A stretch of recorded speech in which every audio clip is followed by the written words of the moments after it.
आज हम लोग शुरू करने जा रहे हैं इलेक्ट्रिक पोटेंशियल का तीसरा लेक्चर, यानी कि electric potential due to a charge ring. आइए देखते हैं इसमें हम क्या क्या सीख सकते हैं। सबसे पहले तो हमने एक रिंग ले लिया और जिसपे कि टोटल चार्ज Q है। अब यहाँ पे टोटल चार्ज जब Q है, अब ध्यान दीजिए यहाँ से हम कंसीडर कर रहे हैं कि एक रिंग है जिसका रेडियस स्मॉल a है और यहाँ से r डिस्टेंस पे एक पॉइंट हमने P कंसीडर कर लिया। हमें यहीं पे इलेक्ट्रिक इलेक्ट्रिक पोटेंशियल निकालना है। कैसे करें? हमने क्या किया, यहाँ पे एक छोटा स्मॉल कट जो है ले लिया जिसका वैल्यू हमने दिया dq यानी स्मॉल। अब इस चार्ज का पॉइंट P पे हम चाहते हैं इलेक्ट्रिक फील्ड निकालना, इलेक्ट्रिक फील्ड नहीं इलेक्ट्रिक पोटेंशियल निकालना। अब यहाँ देखिए ये डिस्टेंस परपेंडिकुलर है यहाँ से a और r, तो ये हो जाएगा √a² प्लस r²। जो हमने लिया उसको लिख देते हैं हम।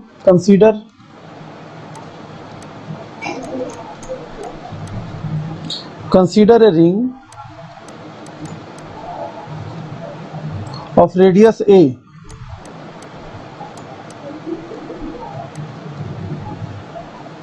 having charge Q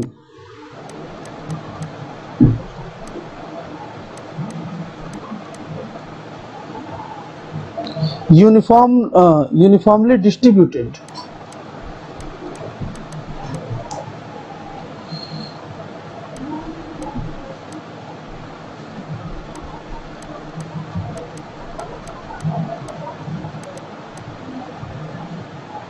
over it.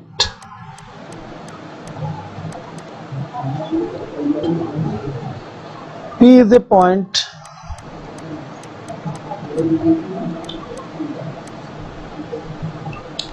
on its axis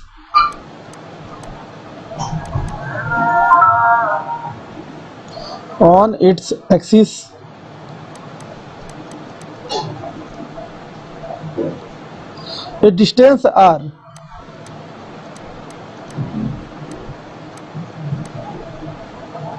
from its center।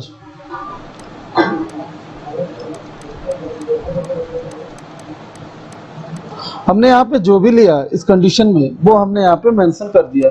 आप देख सकते हो, आप इसे वहीं पे नोट कर लोगे। आगे देखोगे हम इसको किस तरीके से अरेंज करेंगे। यहाँ पे पोटेंशियल निकालना है तो पोटेंशियल स्मॉल पोटेंशियल यहाँ पे निकलेगा, तो इसको हम बोलते हैं D, ठीक है, equal to K dq upon r। यही तो फॉर्मूला होता है KQ अपॉन r फॉर्मूला। अब ये स्मॉल है, हम इसको इंटीग्रेट कर देंगे। जब इंटीग्रेट करेंगे तो यहाँ तो कांस्टेंट बाहर आ जाएगा, यानी कि 1/4 पाई एप्सिलॉन नॉट। K का वैल्यू हम रख दिया y 1/√a² प्लस r²। यहाँ दोनों ही कांस्टेंट है, केवल वेरिएबल है तो वो है dq। और आप dq का इंटीग्रेशन जानते हैं, टोटल q के इक्वल हो जाएगा। तो यहाँ से टोटल पोटेंशियल जो हमारा आया वो आया 1/4 pi epsilon naught Q upon √a² plus r²। और इसी तरीके से ये ड्राइव हो गया। ये सबसे इजी टर्म है, इतना मुश्किल नहीं था ये। अगर हम कहें इफ द पॉइंट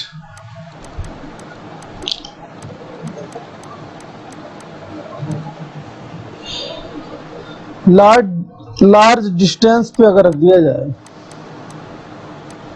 मीनिंग आप समझते हैं कि R को काफी ग्रेटर A के कर दिया जाए, इस केस में क्या होगा? तो पोटेंशियल हमारा 1/4 pi epsilon naught Q upon R के इक्वल। तो just behave as a point charge की तरह बिहेव करते हुए हमें दिखाई दे रहा है। उम्मीद है आप इस केस को अच्छे से समझ गए होंगे। अब हम जो नेक्स्ट पॉइंट जो शुरू करने जा रहे हैं इसका नाम है electric potential due to a spherical shell. तो आप यहाँ पे हेडिंग डालिए इलेक्ट्रिक पोटेंशियल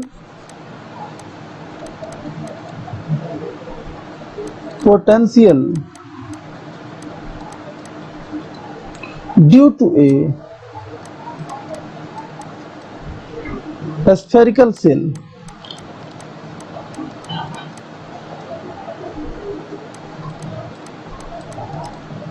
हमें यहाँ पे एक स्फेरिकल सेल लेना है और उसी का पोटेंशियल बताने हैं। हम कह रहे हैं कि पहले तो हमें जो लेना है स्फेरिकल सेल के लिए हम उसको कंसीडर कर लेते हैं, जिससे हमें आसानी होगा। Consider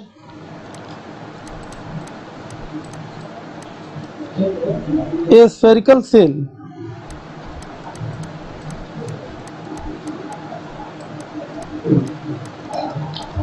of radius capital R and charge Q uniformly distributed on it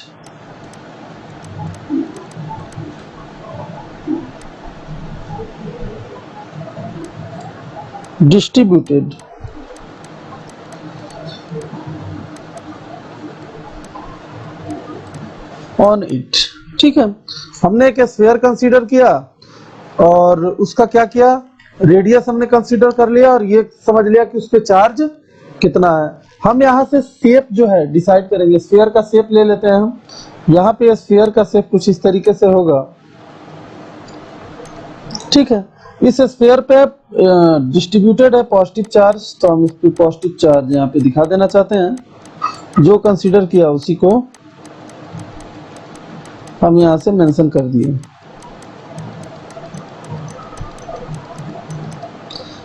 इसका सेंटर यहाँ पे है और इसका रेडियस जो है कैपिटल आर है, ठीक है, कैपिटल आर। यहाँ सेंटर से यहाँ पे 3 केसेस हम देखेंगे। यहाँ पे टोटल चार्जेस तो हमारा क्यू है, तो देखते हैं एक एक करके। सबसे फर्स्ट पॉइंट जो है हमारा केस 1 जो होगा वो होगा outside the shell, outside the shell. Outside the shell का क्या मीनिंग है यहाँ से, कि अगर कोई पॉइंट इसके आउटर में हो, यानी कि यहाँ से स्मॉल आर डिस्टेंस पे इस पॉइंट की हम बात करें पी पॉइंट पे कितना होगा, तो आपको पता है कि जस्ट एक पॉइंट चार्ज जैसा बिहेव करता है। तो हम क्या कर सकते हैं, यहाँ पे क्या लिख सकते हैं, तो यहाँ पे लिखेंगे जो हमारा पोटेंशियल होगा वो हो जाएगा 1/4 पाई एप्सिलॉन नॉट और क्यू अपॉन आर। उम्मीद करते हैं इसको पहला हम इक्वेशन मान लेते हैं और डायरेक्ट भी इसे लिख सकते हैं। पॉइंट चार्ज जैसा बिहेव करता है, इस बात को ध्यान रखिएगा, तभी जाके ऐसा लिख सकते हैं। अगर वही केस 2 की बात करें, एट द सरफेस पे,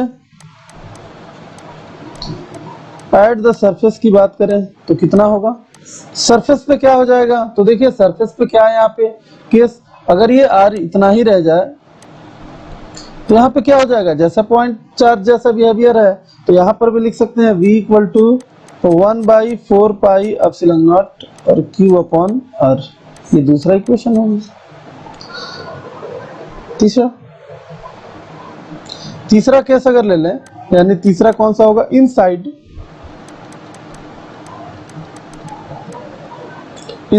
the cell.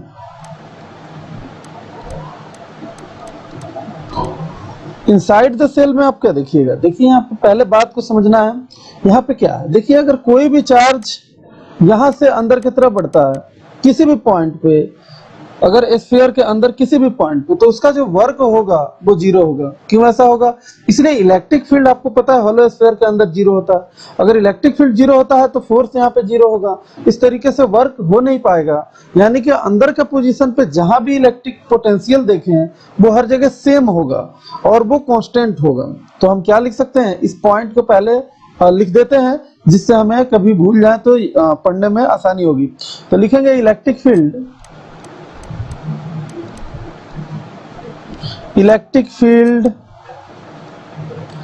inside the cell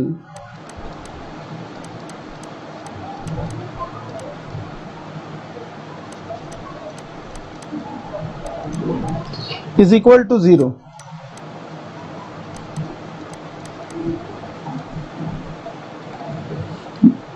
तो कहेंगे no work done, charge by the charge bringing from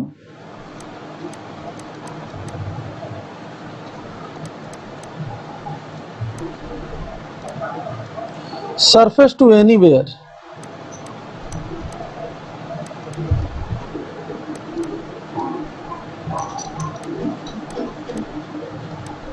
anywhere inside it,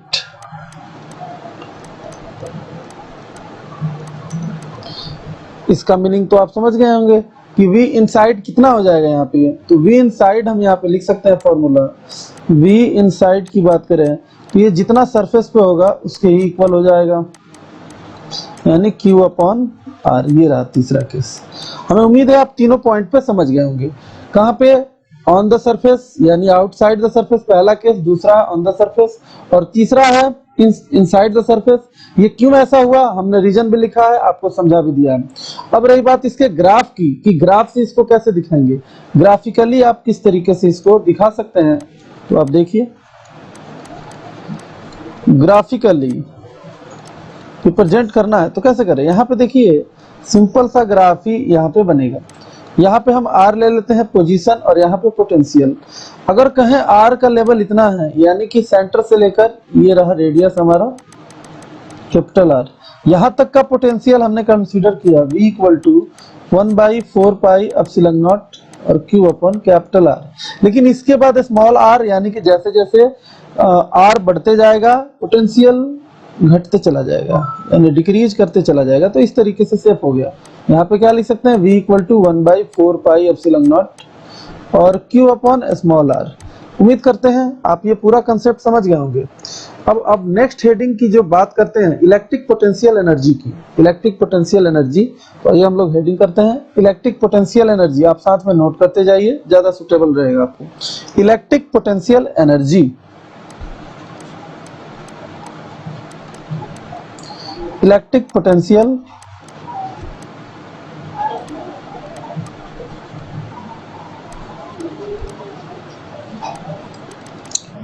electric potential energy, electric potential से ज्यादा इसका डिफरेंस नहीं है। यानी कि डेफिनेशन में जो हम वर्क निकालते थे, एक्चुअली वर्क ही यहाँ पे इलेक्ट्रिक पोटेंशियल एनर्जी होता है।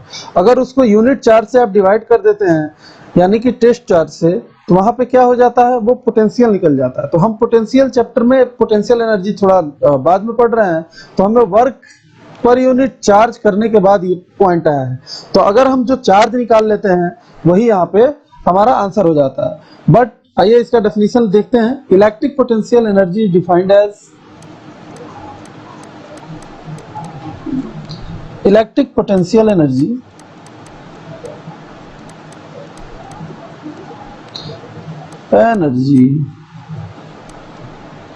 is defined as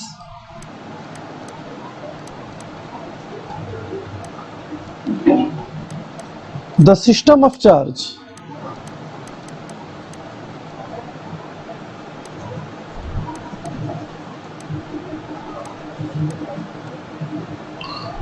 to the amount of work done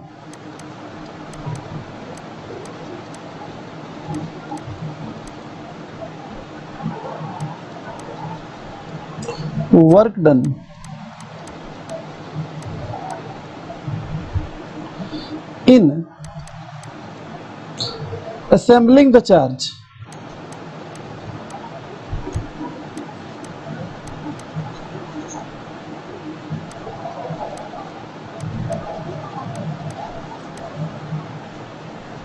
from infinity to fixed point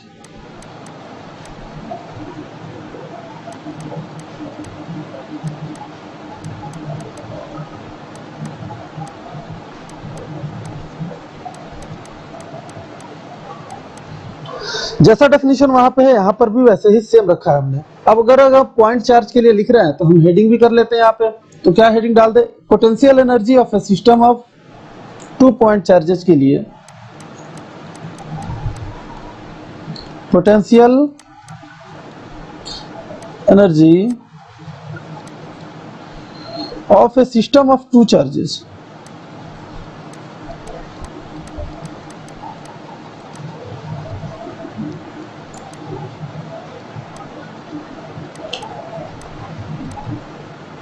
देखिए यहाँ पे हम किस तरीके से मैनेज करेंगे। सबसे पहले हम कंसीडर कर रहे हैं, यहाँ पे हमने क्या किया कि एक पॉइंट चार्ज लिया, यानी कि यहाँ पे Q1, ये पॉइंट ले लिया, और ये पॉइंट हमारा फिक्स है, यानी इसको B रख लेते हैं। कहीं पे इन्फिनिटी से आता हुआ चार्ज है, यहाँ से वो यहाँ तक इसे आना है, फिक्स पॉइंट तक आना है। अब आना है तो ये चार्ज हमने मान लिया ऐसे चल के आ रहा है, तो यहाँ पर पहुंचा, इसका चार्ज Q2 है, वो भी प्लस का। अब हम यहाँ पे वर्क निकालेंगे, सेम कंडीशन है, जो कि यहाँ पे हम जो डिस्टेंस है उसको r के इक्वल यहाँ ले रहे हैं। तो हम क्या लिख सकते हैं, पोटेंशियल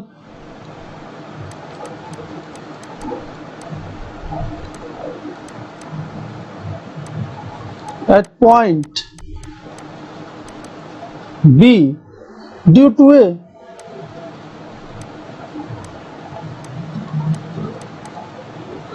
कितना हो जाएगा, V इक्वल टू, अगर पोटेंशियल की बात करें तो 1/4 पाई एप्सिलॉन नॉट, और Q1 अपॉन R डिस्टेंस है इसको, ये तो हो गया पोटेंशियल। अब दूसरी बात करेंगे हम लोग, the work done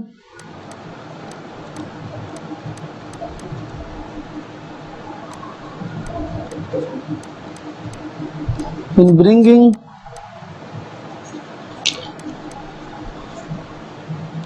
charge Q2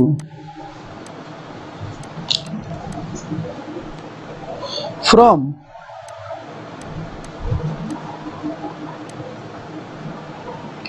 infinity to point B,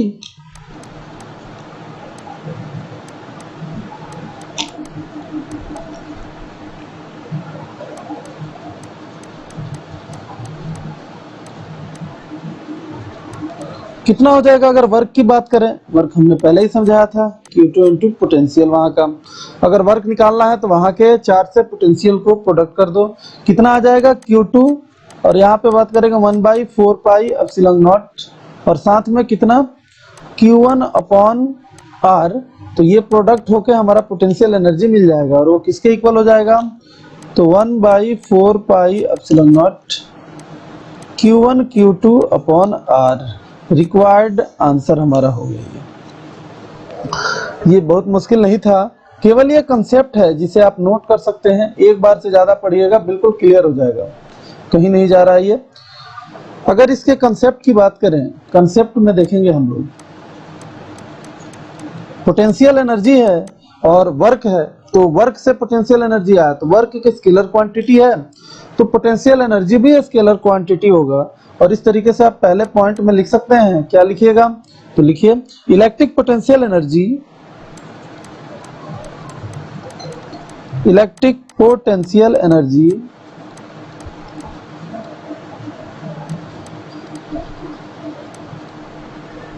is a scalar quantity, is a scalar quantity with a SI unit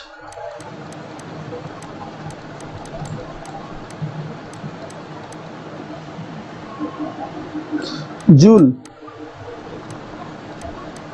जे से रिप्रेजेंट करते हैं। अगर सेकेंड पॉइंट की बात करें यहाँ पे, तो क्या लिखेंगे, देखिए यहाँ पे साइन जो है एक स्केलर क्वांटिटी है, अगर चार्ज का साइन यहाँ पे मस्ट बी टेकन, आप साइन जरूर ले लीजिएगा जब भी पोटेंशियल एनर्जी आप निकाले। मैं लिख देता हूं, the sign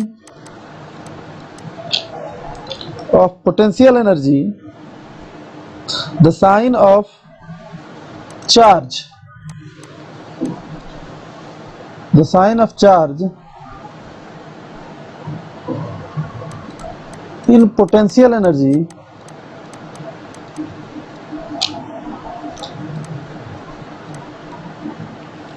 must be taken।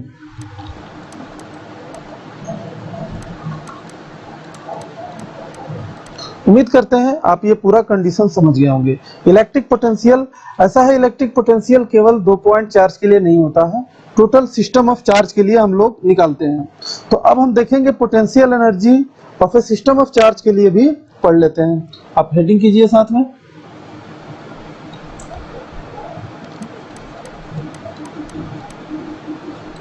Potential energy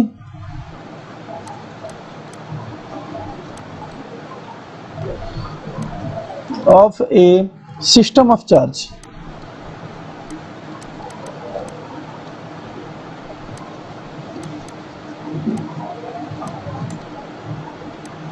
ये हमारा हेडिंग हो गया।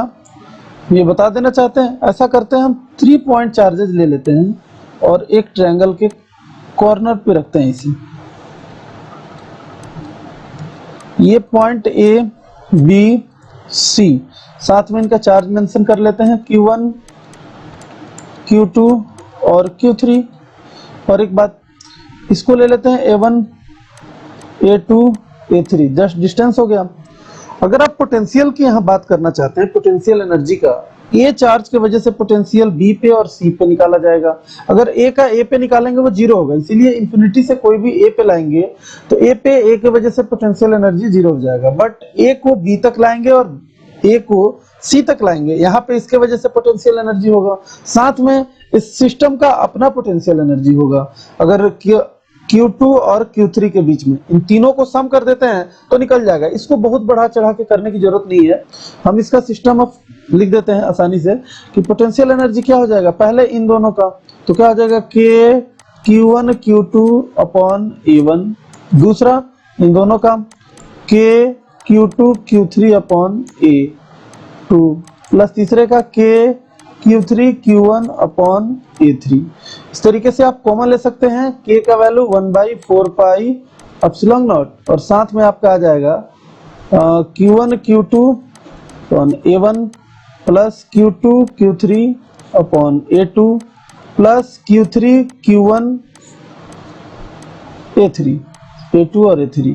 ये रहा पोटेंशियल एनर्जी। अगर 3 चार्जेस किसी ट्रायंगल के कॉर्नर पे रखे गए हैं तो आप इस तरीके से इसे दिखा सकते हैं। अगर मान लीजिए कि आपके पास 4 पॉइंट है और किसी रेक्टेंगल के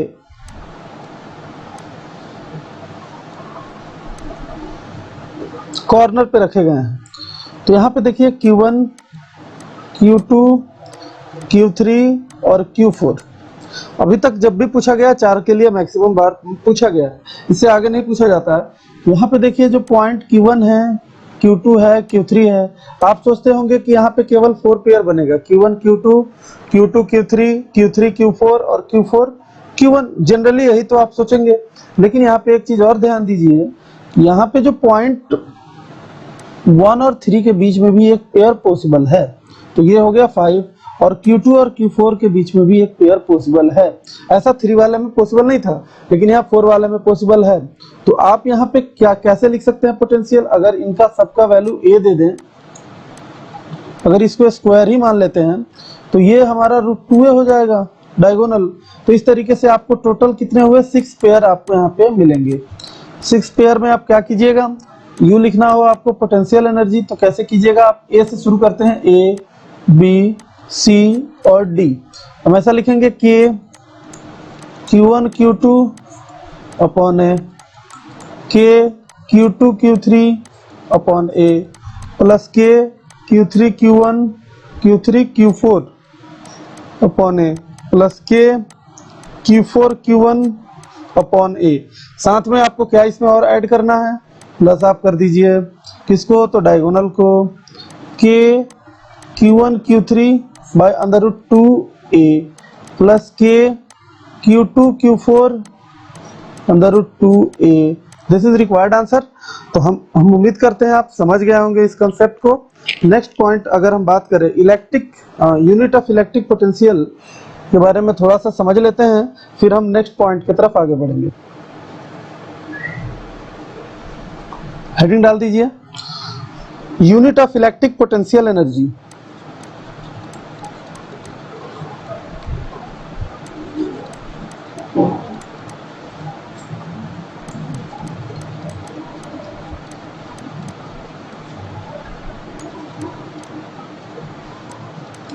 unit of electric potential energy. देखिए यूनिट में हम सबसे पहले पोटेंशियल एनर्जी का फॉर्मूला लिखें, तो पोटेंशियल और चार्ज का प्रोडक्ट होता है, आप ये अभी तक समझ गए। अगर हम V 1 वोल्ट ले लें, साथ में चार्ज जो है वो 1 इलेक्ट्रॉन के इक्वल, यानी कि 1.6 × 10⁻⁻19 कूलम। इस तरीके से 1 इलेक्ट्रॉन वोल्ट ही हमारा यहाँ पे कैलकुलेशन होगा, और वो किसके इक्वल होगा, तो 1.6 × 10⁻⁻19, और ये जूल में आपको मिलेगा। तो 1 इलेक्ट्रॉन वोल्ट यानी कि पोटेंशियल, और ये किसके इक्वल हो गया, तो 1.6 × 10⁻⁻19 जूल। उम्मीद है आप ये समझ गए होंगे। नेक्स्ट पॉइंट की बात करेंगे। डाइपोल के टर्म में हम पोटेंशियल निकालना चाहते हैं। स्टेबल अनस्टेबल पोटेंशियल के बारे में भी इस कॉन्सेप्ट में डिस्कस किया जाएगा, और ये हमारा इधर पोटेंशियल का लास्ट कॉन्सेप्ट होगा। उम्मीद करते हैं अभी तक आपको समझ में आया होगा। बस इस लास्ट कॉन्सेप्ट को हेडिंग कीजिए। Potential energy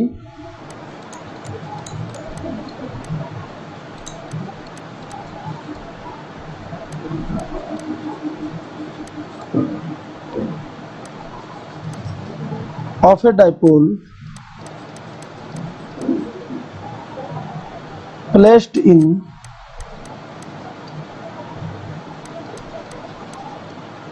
uniform electric field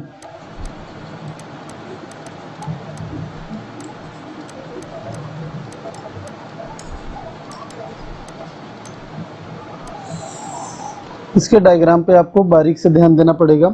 सबसे पहले हम बात करेंगे, हमने यहाँ पे इलेक्ट्रिक फील्ड इस डायरेक्शन में ले लिया।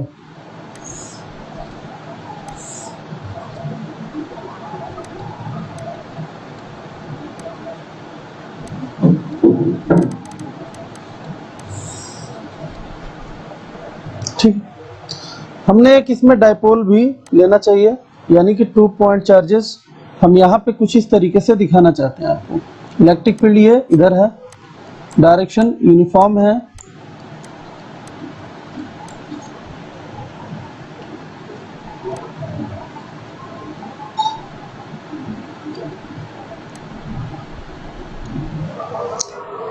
यहाँ पे हमने पॉजिटिव चार्ज ले लिया है जिसको पॉइंट ए मार कर रहे हैं, और यहाँ पे पॉइंट बी है जहाँ पे निगेटिव चार्ज ले रहे हैं। यहाँ पे जो फोर्स का डायरेक्शन होगा, हम एक बार पहले भी बता चुके हैं कि फोर्स यहाँ पे QE के इक्वल होगा, लेकिन direction opposite to electric field. और यहाँ पे क्या होगा, तो इलेक्ट्रिक फील्ड का डायरेक्शन और फोर्स का डायरेक्शन इलेक्ट्रिक फील्ड के अलोंग होगा, यानी कि पॉजिटिव चार्ज के लिए। यहाँ पे अगर इसका डिस्टेंस मेजर करें तो यहाँ से सेंटर से इसको डिस्टेंस L, डाइपोल को हमें अरेंज तो करना ही है। यहाँ पे साथ में हम क्या किए थे, याद होगा आपको, यहाँ से हमने एक परपेंडिकुलर ड्रॉ किया था, एक राइट एंगल ट्रायंगल बना लिए थे। टॉर्क निकालने के लिए हमें ऐसा करना पड़ता है। इस डिस्टेंस को हमने मेजर करके बताया था, अगर ये थीटा है तो इसको कहेंगे 2L sin थीटा, और ये 2L cos थीटा। अगर पॉइंट बी के अबाउट अगर मेजर करना चाहते हैं तो हमारे पास परपेंडिकुलर डिस्टेंस और फोर्स ही होगा। तो परपेंडिकुलर डिस्टेंस फोर्स आप देख ही रहे हैं। तो अगर यहाँ पे स्टडी करें टॉर्क का, तो टॉर्क हम क्या दिखा सकते हैं, torque equal to force into perpendicular distance. अब यहाँ देखिएगा फोर्स जो हमारा है वो QE के इक्वल है, और perpendicular distance 2L sin theta, यानी यहाँ से E को बाहर कर दे, 2L Q कर दें sin थीटा। तो यहाँ से आपको जो आया वो टॉर्क आ जाएगा PE sin थीटा। हम इसे इक्वेशन 1 मान लेते हैं। अभी क्या है कि जब हमने इसको डाइपोल में इसको छोड़ा होगा, इस पूरे सिस्टम को इलेक्ट्रिक फील्ड में, तो ये रोटेट होना शुरू हो गया होगा। तो रोटेट होगा, ये कुछ इस तरीके से रोटेट होगा। यहाँ पे हमने बिल्कुल परपेंडिकुलर रखा गया होगा, तो फोर्स की वजह से ये पॉइंट इधर जा रहा होगा और ये पॉइंट इस तरीके से, तो ये रोटेट कर रहा होगा। रोटेट कुछ ऐसे, जब ये रोटेट करेगा तो इसका वर्क भी यहाँ पे होगा, रोटेशनल वर्क। तो हम उसको क्या लिख देंगे, देखिए, if the dipole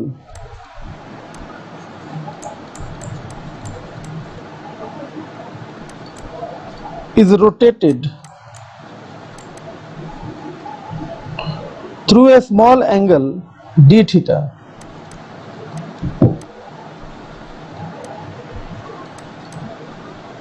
a small angle d theta। तो आपको 11 से याद होगा कि small work torque into angular displacement.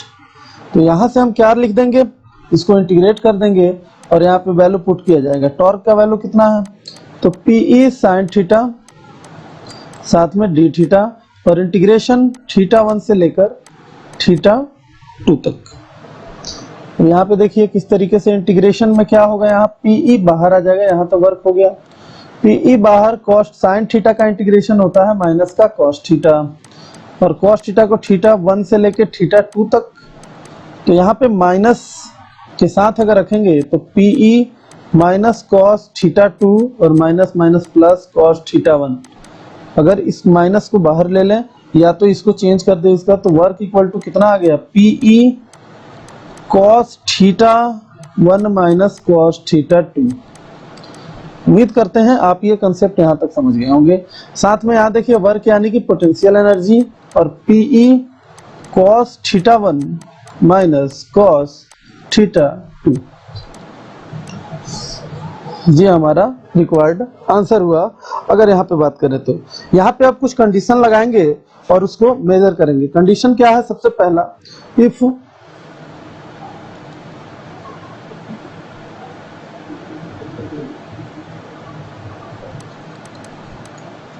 if dipole perpendicular to electric field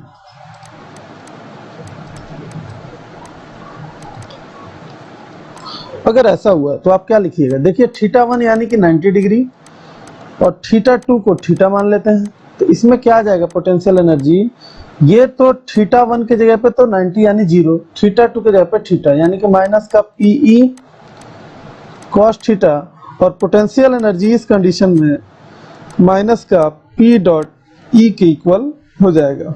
उम्मीद करते हैं आप इसे भी समझ गए होंगे, आप इसे नोट कर सकते हैं। इसी में अगर हम नेक्स्ट बात करें, केस 1 ले लें अगर एंगल से, तो इस तरीके से यहाँ तक तो डिराइव हो चुका है। अब स्टेबल अनस्टेबल इक्विलिब्रियम के लिए हम बात करेंगे और ये हमारा लास्ट पॉइंट होगा इसका। सबसे पहले case 1, if theta equal to 0, इस फॉर्मूले के लिए हम काम कर रहे हैं, तो थीटा इक्वल टू 0, तो आप देखोगे पोटेंशियल एनर्जी कितना होता है, माइनस पीई कॉस 0 डिग्री यानी कि माइनस का पीई, यानी कि नेगेटिव साइन। तो यहाँ पे क्या होगा, तो इसको लिखेंगे हम लोग कि potential energy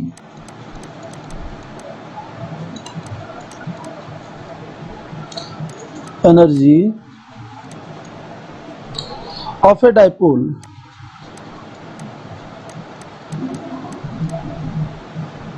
minimum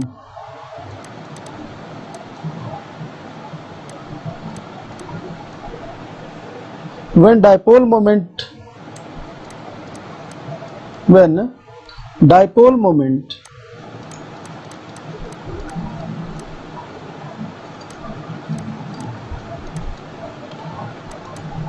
is parallel to external electric field,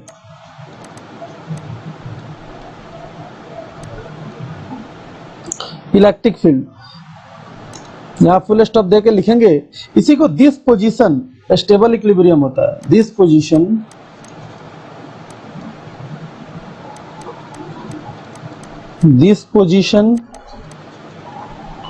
stable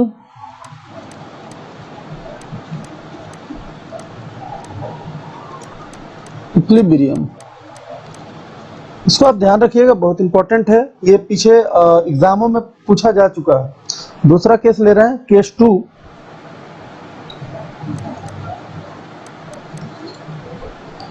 when theta equal to 90 degree रख दें, तो यहाँ पे potential energy p E cos 90 degree अगर कर दें यहाँ पे, तो समझ सकते हैं ये 0 आ सकता है, 0 आ जाएगा। अब 0 आ गया तो ये अनस्टेबल और स्टेबल के कंडीशन में तो नहीं है, तो लिख देंगे in this case potential energy is 0, यानी कि डाइपोल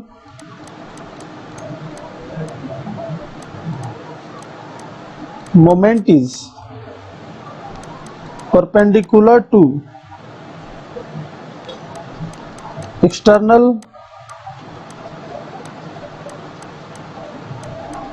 electric field, ये भी आपको कंसेप्ट में ध्यान रखना है, नोट कर लेना है। केस 3 और last,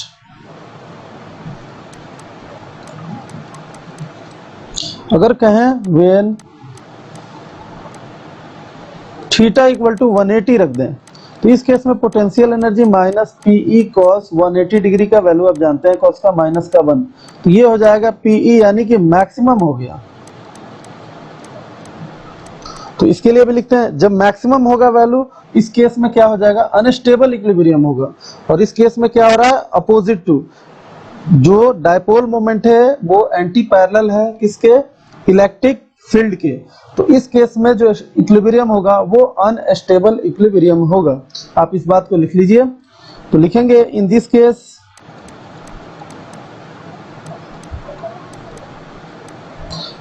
case potential energy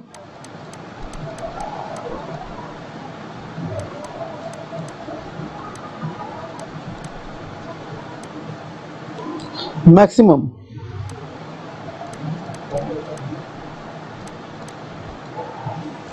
when dipole moment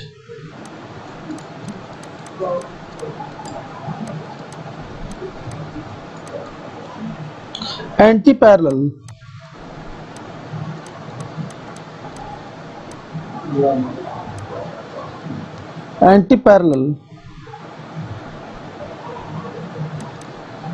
to the external electric field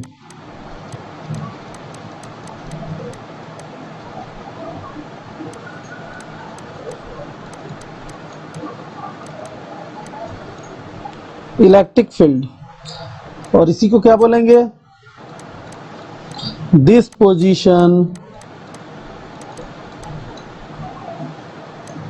of unstable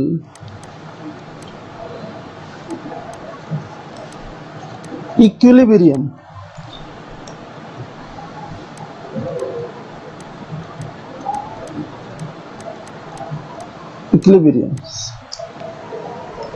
उम्मीद करते हैं आप ये समझ गए होंगे। अगर आपको काफी अच्छा लगा तो अपने दोस्तों के साथ शेयर करें, खुद सब्सक्राइब करें और लाइक करें।